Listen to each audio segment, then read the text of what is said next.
Hello दोस्तों, स्वागत है आपका सोशियोलॉजी क्लासेस के हमारे यूट्यूब चैनल पे। अगर आपने अभी तक हमारा टेलीग्राम चैनल नहीं ज्वाइन किया है तो ज्वाइन कर सकते हैं, जहाँ पे आपको 9 AM और 9 PM पर लाइव क्विज अटेंड करवाया जाता है। तो जैसा कि आप जानते हैं, क्विक रिवीजन सीरीज चल रहा है जिसमें हम PYQ देख रहे हैं। तो आइए देखते हैं आज का पहला प्रश्न। सूची 1 को सूची 2 के साथ सुमेलित कीजिए। सूचियों को नीचे दिए गए कूट के सहायता से सही उत्तर का चयन करना है। तो सूची 1 में है समाजशास्त्री और सूची 2 में उनसे संबंधित पुस्तक रामकृष्ण मुखर्जी। तो रामकृष्ण मुखर्जी जो बात करते हैं वह बात करते हैं सोशियोलॉजी ऑफ इंडियन सोशियोलॉजी की बात रामकृष्ण मुखर्जी करते हैं।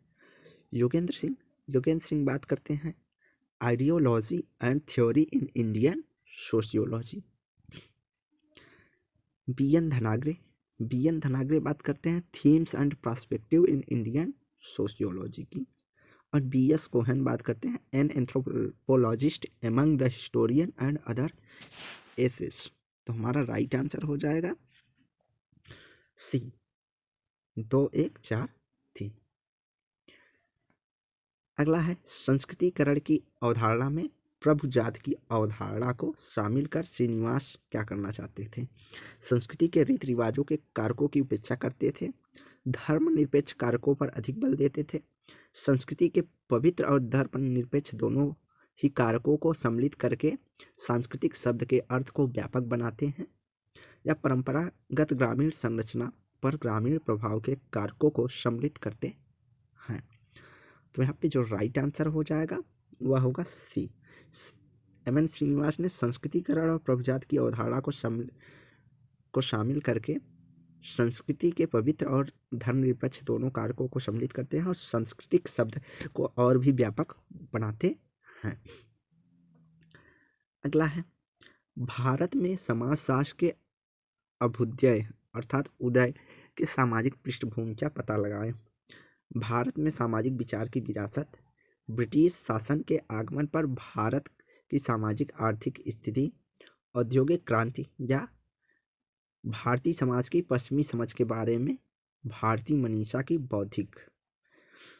तो यहाँ राइट आंसर जो होगा औद्योगिक क्रांति ब्रिटेन में हुआ था, इसलिए औद्योगिक क्रांति नहीं होगा। उसके अलावा भारत में सामाजिक विचार के विरासत, ब्रिटिश आगमन से भारत की सामाजिक स्थिति और भारत में समाज की पश्चिम समझ के बारे में भारतीय मनीषियों अर्थात विचारकों की जो बौद्धिकता थी वह। तो राइट आंसर हमारा ए हो जाएगा। 1, 2 और 4 जो है सही है।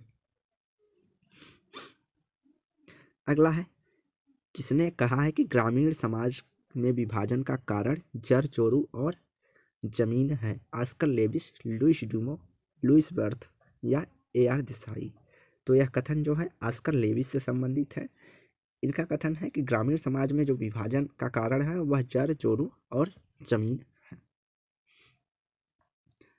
अगला है सूची 1 को सूची के 2 के साथ सम्मिलित कीजिए। नीचे दिए गए कूटों के अनुसार सही उत्तर का चयन करना है। तो सूची 1 में जो है अवधारणाएं या पुस्तक दी गई हैं और सूची 2 में उनसे संबंधित समाजशास्त्री।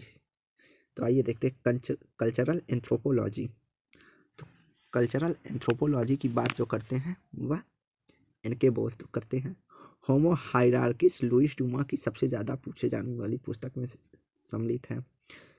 अगला है एलिनेशन ऑफ कास्ट। तो एलिनेशन ऑफ कास्ट की बात करते हैं कौन?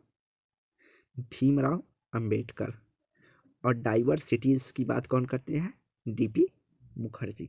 तो हमारा राइट आंसर हो जाएगा 3, 1, 5, 2। तो 3, 1, 5, 2 हमारा D ऑप्शन में है, तो D ऑप्शन सही हो जाएगा। अगला है किसने सभ्यतागत परिप्रेक्ष्य में भारतीय समाज का अध्ययन किया है? GS घुरिये, NK बोस, भीमराव अंबेडकर एवं सुरजीत सिन्हा। तो कूट के अनुसार उत्तर देना है। तो यहाँ सभ्यतागत परिप्रेक्ष्य अर्थात निचली जातियों के केंद्र में रखकर किसने अध्ययन किया है? तो भीमराव अंबेडकर और सुरजीत सिन्हा, जिन्होंने निम्न और दलित जातियों को अध्ययन के केंद्र में रखकर अध्ययन किया है। तो राइट आंसर हमारा हो जाएगा सभ्यतागत परिप्रेक्ष्य की बात जो यहाँ पे करते हैं वह हो जाएगा एन.के. बोस। यहाँ पे एन.के. बोस और सुरजीत सिन्हा। तो राइट आंसर हमारा डी हो जाएगा, बी और डी। दलितवादी परिप्रेक्ष्य से कौन जुड़े हैं? भीमराव अंबेडकर जी। अब भारतीय विधा परिप्रेक्ष्य की बात करते हैं, जी.एस. घुरिये। अगला है, यह किसने कहा है कि भारत में समाजशास्त्र भारतीय विधा और समाजशास्त्र के संगम पर खड़ा है और भारतीय समाज की समझ के लिए आवश्यक पूर्व शर्त सही प्रकार से मिश्रण के रूप में समझना है? एफ.जी. बेली, लुईस ड्यूमा, वाई सिंह या एम.एन. श्रीनिवास। तो घुरिये और लुईस ड्यूमा जो है भारतीय विधा परिप्रेक्ष्य की चर्चा करते हैं। तो इन्होंने कहा कि भारत में जो समाजशास्त्र है वो भारतीय विधा और समाजशास्त्र के संगम पर खड़ा है। अगर हम भारतीय समाज को समझना चाहते हैं तो इससे पहले हमें भारतीय जो धार्मिक ग्रंथ या उपनिषद या वेद विचार हैं उनके बारे में जानना आवश्यक है। अगला है, निम्न दिए गए समाजशास्त्रियों में से किसने मार्क्सवादी परिप्रेक्ष्य में भारतीय राष्ट्रीय आंदोलन का अध्ययन किया है? रामकृष्ण मुखर्जी, ए.आर. देसाई, बिपिन चंद्र, डी.एन. धनागड़े। तो यहाँ राइट आंसर हो जाएगा ए.आर. देसाई ने मार्क्सवादी परिप्रेक्ष्य को अपनाते हुए भारतीय आंदोलनों का अध्ययन किया है।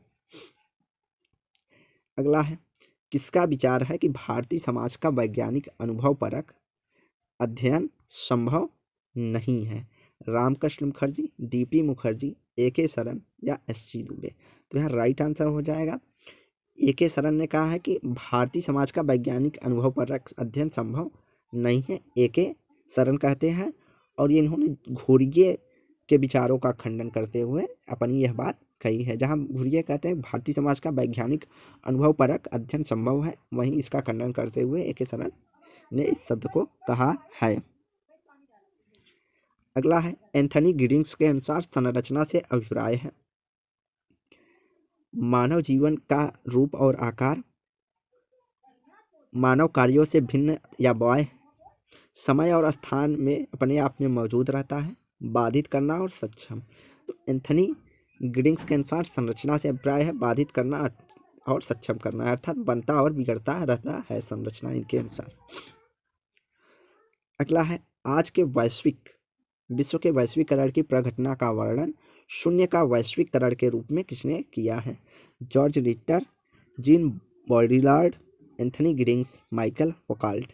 तो राइट आंसर हो जाएगा यहाँ शून्य का वैश्वीकरण की बात कौन करते हैं? वह जॉर्ज रिटर हैं।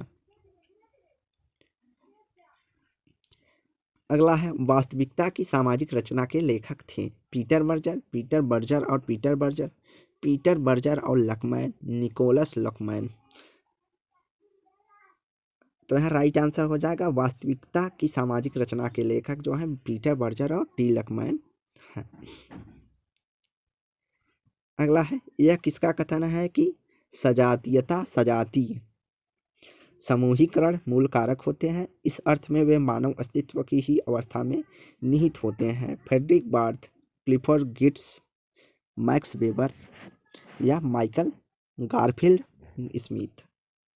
तो यहाँ राइट आंसर जो हो जाएगा बी होगा। क्लिफोर्ड गिट्स का कथन है कि सजातीय समूहीकरण मूल कारक होते हैं, इस अर्थ में वे मानव अस्तित्व की अवस्था में निहित होते हैं।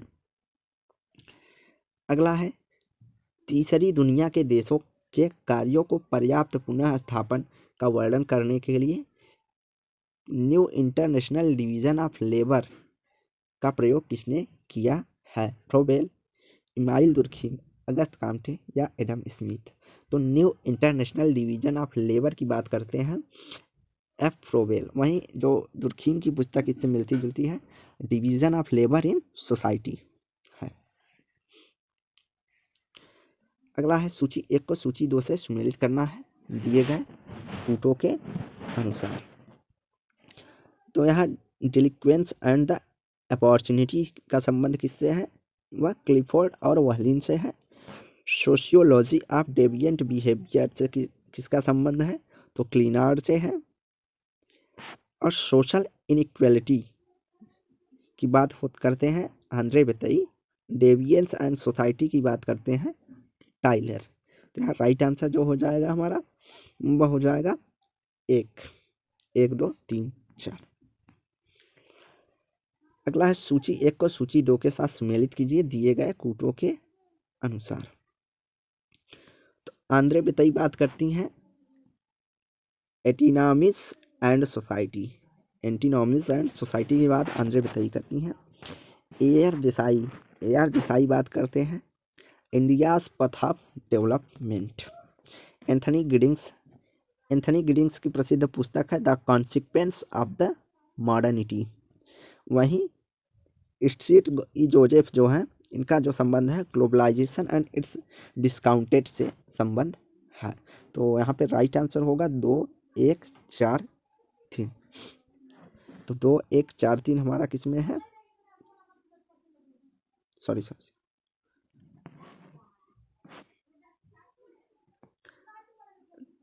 2, 1, 3, 4।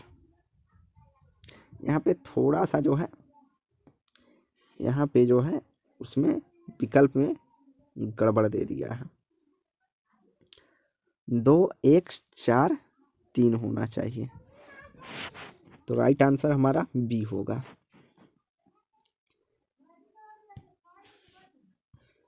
अगला है यह किसने टिप्पणी की है कि ज्ञान और शक्ति का सह अस्तित्व है और ये आपस में एक दूसरे का समर्थन करते हैं।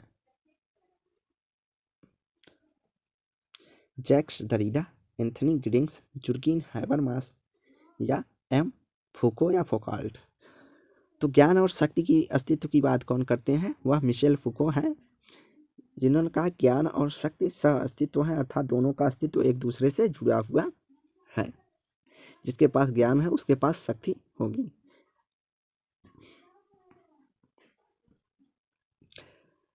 अगला है एंथनी गिडिंग्स का रिफ्लेक्सिविटी से अभिप्राय है प्रतिवर्ती सिद्धांत वह सिद्धांत होते हैं जो स्वयं में संदर्भित होते हैं। प्रतिवर्ती सिद्धांत के अनुसार विचार भौतिक स्थितियों को प्रतिबिंबित करते हैं या यह वह तरीका है जिसमें व्यक्ति लगातार अपने कार्य व्यवहार को परखता है और उसी के अनुसार उनमें परिवर्तन करता है। अगला वह तरीका जिसमें समाजशास्त्री किसी समुदाय की सामाजिक स्थितियों को प्रतिबिंबित करते हैं। तो रिफ्लेक्सिविटी या प्रतिवर्ती सिद्धांत वह है जिसमें व्यक्ति लगातार अपने कार्य व्यवहारों को परखता है और उसी के अनुसार उनमें परिवर्तन करता रहता है। अगला है वोट बैंक की परिकल्पना किसने दी है, रजनी कोठारी, एम.एस. श्रीनिवास, योगेंद्र यादव या ए.आर. देसाई। तो वोट बैंक की जो परिकल्पना है एम.एस. श्रीनिवास के द्वारा दी गई है। अगला प्रश्न है आदिवासियों के समावेशन की हिंदू विधि से इनके बोस का अभिप्राय है। आदिवासियों का हिंदू सामाजिक संगठनों में बलपूर्वक समावेशन श्रेष्ठ सांस्कृतिक व्यवस्था होने के कारण आदिवासियों द्वारा हिंदू किए जाने की तरीके का नकल, अर्थात जो हिंदू करते हैं वही नकल करना। अगला है आदिवासियों द्वारा जाति प्रथा को इसलिए स्वीकार करना क्योंकि इसमें आर्थिक सुरक्षा और सांस्कृतिक उदारीवादिता है। अगला है औपनिवेशिक शक्तियों द्वारा आदिवासियों का शोषण। तो आदिवासियों का समावेशन हिंदू विधि के संदर्भ में जो एन.के. बोस का अभिप्राय है वह कि आदिवासियों द्वारा जाति प्रथा को इसलिए स्वीकार किया जाता है क्योंकि उन्हें जाति प्रथा में आर्थिक सुरक्षा और सांस्कृतिक उदारवादिता देखने को मिला। अगला है डी.पी. मुखर्जी का मानना है कि भारतीय समाजशास्त्री होने के लिए किसी भी व्यक्ति का सबसे पहले भारतीय होना आवश्यक है, अर्थात उसका जन्म भारत में हुआ हो, वह व्यक्ति भारतीय समाज और संस्कृति का अविवेचित प्रशंसक हो, सांस्कृतिज्ञ हो। अगला है भारतीय परंपराओं और संस्कृति से सुपरिचित या परिचित हो। तो डी.पी. मुखर्जी का जो मानना है कि भारतीय समाजशास्त्री होने के लिए सर्वप्रथम किसी व्यक्ति को भारतीय परंपराओं और संस्कृतियों से परिचित होना आवश्यक है। अगला है उस तार्किक क्रम में लगाइए जिसमें पीटर बर्जर ने व्याख्या की है। तो तार्किकता का क्रम क्या होगा, तो स्वभावगत, संस्थागत, वैश्विक बाह्यकरण या बाह्यकरण, संस्थागत वैधीकरण, बाह्यकरण, स्वभावगत, स्वभावगत वैधीकरण, बाह्यकरण, संस्थागत, वैधीकरण, संस्थागत, स्वभावगत या बाह्यकरण। तो यहाँ राइट आंसर जो हो जाएगा, जो बर्जर ने क्रम बताया है, वह होगा स्वभावगत, संस्थागत, वैधीकरण, देन बाह्यकरण।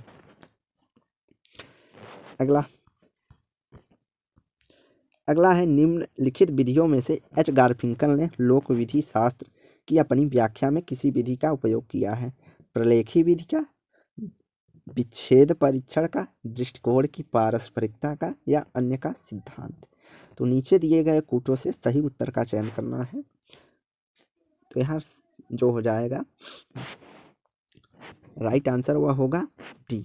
इन सभी विधियों का प्रयोग जो है अपनी व्याख्या के लिए गारफिंकल करते हैं। प्रलेखी विधि का, विच्छेद परीक्षण, दृष्टिकोण की पारस्परिकता एवं अन्य का सिद्धांत, सभी का प्रयोग करते हैं। तो राइट आंसर हमारा डी हो जाएगा। अगला है जुर्गेन हैबरमास ने निम्नलिखित में से किस संकट का उल्लेख किया है? अर्थात किसका उल्लेख किया है?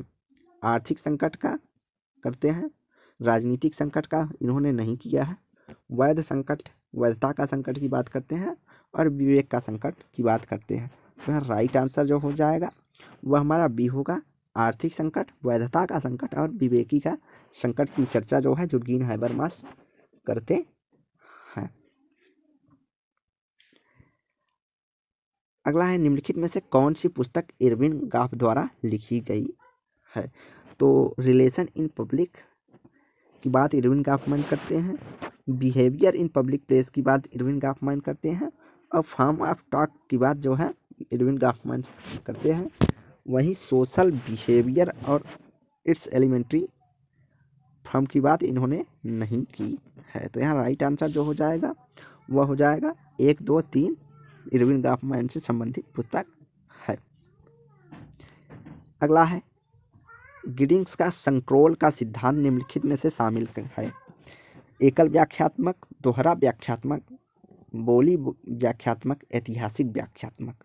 तो यहाँ राइट आंसर हो जाएगा दोहरा व्याख्यात्मक की जो है स्क्रोल सिद्धांत में इन्होंने शामिल किया है। अगला है निम्नलिखित में से किसने जीवन विश्व के 3 घटकों संस्कृति, समाज और व्यक्तित्व का अंतर स्पष्ट किया है? अल्फ्रेड शुट्स, ई हर्शल, पीटर बर्जर या जुर्गेन हैबरमास। तो राइट आंसर हो जाएगा जुर्गेन हैबरमास के द्वारा संस्कृति, समाज और व्यक्तित्व में अंतर किया गया है। अगला है एंथनी गिडिंग्स की क्षेत्रीयता की संकल्पना में शामिल की है? संबंधों का जन्म के ही नहीं स्थान के पार भी होता है, सामाजिक परिवर्तन की प्रक्रिया क्षेत्र तक सीमित होती है, एक क्षेत्रीय समाज दूसरे समाजों को प्रभावित करना शुरू कर देता है, या एक मुख्य धारा का समाज क्षेत्रीय समाजों की विशेषताओं को ग्रहण कर लेता है। तो इनका जो क्षेत्रीयता का संकल्पना में इन्होंने शामिल किया है, उन्होंने कहा संबंधों का जन्म से ही नहीं स्थान के पार भी होता है। अगला है निम्नलिखित में से किसने ज्ञान के पदक्रम का पक्ष नहीं लिया है? इमाइल दुर्खिम, एक काम्टे, मैक्स वेबर और मिशेल फूके। तो मिशेल फूको जो है जिन्होंने ज्ञान के पदक्रम का पक्ष नहीं लिया है। तो राइट आंसर डी हो जाएगा। अगला है प्रतिदिन के जीवन में आत्मनिष्ठ चेतना निम्नलिखित के मुख्य केंद्र में का क्षेत्र होता है? प्रवृत्तिपरक, व्यवहारिक, सांस्कृतिक बहुवाद, मानव पारिस्थितिकीवाद। तो यहाँ राइट आंसर हो जाएगा जो प्रतिदिन के जीवन अंतर या इंटर सब्जेक्टिव चेतना की बात जो करते हैं उसका मुख्य केंद्र जो है वह व्यक्ति की मूल प्रवृत्ति या प्रवृत्तिपरक होता है। अगला है निम्नलिखित में से कौन सी बात पीटर बर्जर तथा लकमैन के ज्ञान को रेखांकित करने के लिए सही नहीं है? वे ज्ञान की विधि मान्यता से असंबद्ध हैं, वे ज्ञान की विधि मान्यता से काफी चिंतित हैं, या वे उस प्रक्रिया से संबंधित है जिसके माध्यम से किसी व्यक्ति के ज्ञान को वास्तविक रूप में समझा जा सकता है, या उन्होंने सामाजिक तथ्यों पर नहीं अपितु मानव के समव्यवहार में सामाजिक आशय के सृजन पर बल दिया है। तो बर्जर जो है वह ज्ञान के विधि मान्यता से काफ़ी चिंतित है। यह कथन जो है पीटर बर्जर और लकमैन के संबंध में गलत है। तो राइट आंसर हमारा बी हो जाएगा। इसके अलावा वे ज्ञान के विधि मान्यता से असंबद्ध है, यह सही है, अर्थात जुड़े नहीं हैं। वे उस प्रक्रिया से संबंधित है जिसका माध्यम किसी व्यक्ति के ज्ञान के वास्तविक रूप को समझा जा सकता है, ये भी सही है। और उन्होंने सामाजिक तथ्यों पर नहीं अपितु मानव के समव्यवहार के सामाजिक आशय के सृजन पर बल दिया है, यह भी सही है उनके संबंध में। तो यहाँ राइट आंसर जो है बी है। अगला है, निम्नलिखित में से किसने प्रघटना शास्त्री समाजशास्त्र के शुट्ज़ के सिद्धांत के त्रिपक्षी स्तंभ के रूप में समझा जाता है? तो अल्फ्रेड शुट्ज़ जो है उन्होंने जो त्रिस्तरीय दिया है उसके संबंध में कौन सा जोड़ा यहाँ पे सही है? विश्व जगत, अन्य विश्व, प्राकृतिक अभिवृत्ति, कृत्रिमता, अन्य विश्व, अंतर आत्मनिष्ठता, जीवन विश्व, सांस्कृतिक विश्व, जीवन विश्व, अंतर आत्मनिष्ठ और प्राकृतिक अभिवृत्ति। तो यहाँ राइट आंसर जो हो जाएगा हमारा डी हो जाएगा। जीवन विश्व, अंतर आत्मनिष्ठा और प्राकृतिक अभिवृत्ति जो है अल्फ्रेड शुट्ज़ के त्रिपक्षी जो है सिद्धांत के रूप में जाने जाते हैं। अगला है, निम्नलिखित में से किसने प्रघटना शास्त्री समाजशास्त्र का जनक समझा जाता है? जुर्गेन हैबरमास को, अल्फ्रेड शुट्ज़ को, HR वैगनर को या के कार्ल मैनहीम को? तो राइट आंसर हो जाएगा अल्फ्रेड शुट्ज़ को प्रघटना समाजशास्त्र का जनक माना जाता है। अब प्रघटना शास्त्री समाजशास्त्र शब्द का सर्वप्रथम प्रयोग एडमंड हर्सल करते हैं। अगला है, भारत में उच्च शिक्षा के आधुनिकीकरण के प्रभावों का अध्ययन किसने किया है? AR Desai, Yogendra Singh, SL Sharma, IB Desai. तो भारत में उच्च शिक्षा के आधुनिकीकरण के प्रभाव की जो अध्ययन करते हैं वह योगेंद्र सिंह है। अगला है, समाज के अध्ययन के लिए लोक विधि शास्त्र एक उपागम के रूप में निम्नलिखित में से किससे संबंधित है? सामाजिक व्यवस्था के मूल आधार से, समाज में शक्ति और सत्ता के असमान वितरण का मुद्दा, समाज के संसाधनों का वितरण, ऐतिहासिक दृष्टिकोण से सामाजिक संस्थाओं का तैयार करना। तो समाज के अध्ययन के लिए जो लोक विधि विज्ञान उपागम है वह सामाजिक व्यवस्था के मूल आधार को समझने के लिए विकसित किया गया है। तो यहाँ राइट आंसर हमारा ए हो जाएगा। अगला है, राष्ट्रवाद की परिभाषा देते हुए AR देसाई ने निम्नलिखित में से प्रभावित थे? SM Lipset, EH car, M weber या अल्थ्यूजर? तो राइट आंसर हो जाएगा देसाई जो हो EH कार से राष्ट्रवाद की परिभाषा देते हुए काफी प्रभावित थे। अगला है, सूची 1 को सूची 2 के साथ सम्मिलित कीजिए दिए गए कूटों के अनुसार। तो यहाँ पे जो है डी लर्नर जो बात करते हैं वह अविकसित अविकसित का विकास की बात करते हैं। होट्जलिट जो बात करते हैं, यहाँ पे जो है ऑप्शन जो है सुमेलित नहीं है सभी, क्योंकि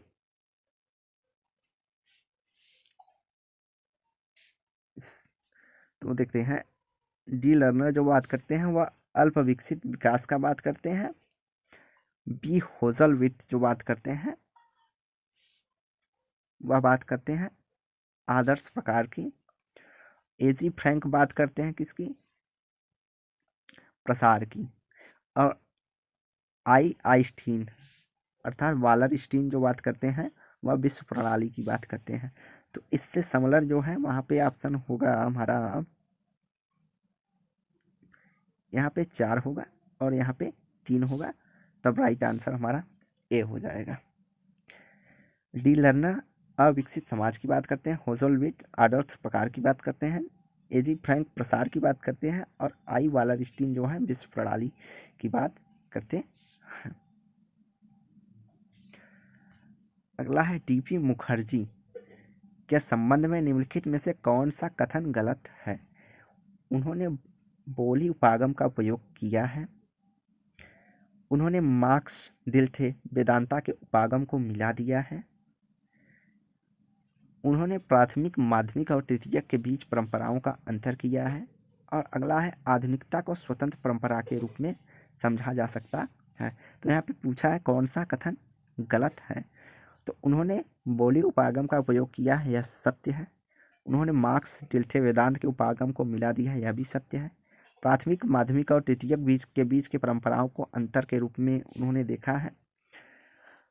तो यह तीनों कथन सही है। और पूछा है गलत कौन सा है, तो उन्होंने आधुनिकता को परंपरा के रूप में समझा जा सकता है, ऐसा नहीं कहा है। क्योंकि आधुनिकता और स्वतंत्र परंपरा जो है, परंपरा कभी स्वतंत्र नहीं होती, परंपरा जो है समाज से बधी हुई होती है। तो यहाँ पे जो यह शब्द है वह गलत है।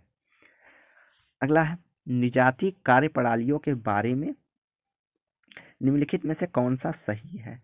समष्टि समाजशास्त्र, व्यष्टि समाजशास्त्र, निश्चय पूर्वक समिष्ट समाजशास्त्र नहीं है, या निश्चय पूर्वक व्यष्टि समाजशास्त्र नहीं है। तो यहाँ राइट आंसर जो होगा वह होगा निश्चय पूर्वक समष्टि शास्त्र नहीं है। यह कथन जो है आयोग द्वारा सही माना गया है। लेकिन निजात कार्य प्रणाली जो है वह एक समष्टि शास्त्र अर्थात सूक्ष्म समाजशास्त्र की श्रेणी में रखा जा सकता है, यह सही होगा। अगला है किसने यह सिद्ध करने का प्रयत्न किया कि निजातीय प्रणाली प्रतिवर्ती रूप में उत्तरदायी है? आबर्क, गार्फिंकल, शूट्स या हिल्बर्ट। तो निजाती पद्धतियां जो हैं प्रतिवर्ती के रूप में उत्तरदायी हैं, यह सिद्ध करने का प्रयत्न एच गार्फिंकल करते हैं। तो आज की वीडियो यही समाप्त करते हैं। वीडियो को लाइक एंड शेयर करें, चैनल को सब्सक्राइब करें और बेल आइकन जरूर दबाएं। धन्यवाद।